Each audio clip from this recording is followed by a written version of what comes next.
2 number যে অনিয়মিত উৎস থেকে পরিবারের বার্ষিক অর্থপ্রাপ্তি কত?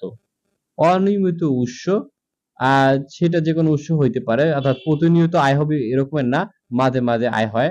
সেটা দিছি ৳১,০০,০০০, এটাও সঠিক। এবারে ৩ নাম্বার যে পারিবারিক স্থাবর সম্পদের পরিমাণ কত যদি থাকে? অবশ্যই কম বেশি সবারই থাকে। তাহলে এজন্য আমি দিছি যে ৩ কাঠা জমি, এটার মন্তব্য সঠিক।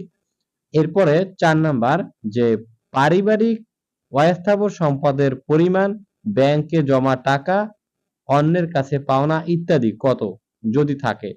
এখানে আমি দিছি যে ৳২,০০,০০০, এটাও কিন্তু সঠিক মন্তব্যের ঘরে দিতে হবে। এরপরে ৫ নাম্বার যে বার্ষিক পারিবারিক ব্যয় কত? আবশ্যক যা করতেই হবে। অর্থাৎ বাৎসরিক ব্যয় যেটা তোমার পরিবারের জন্য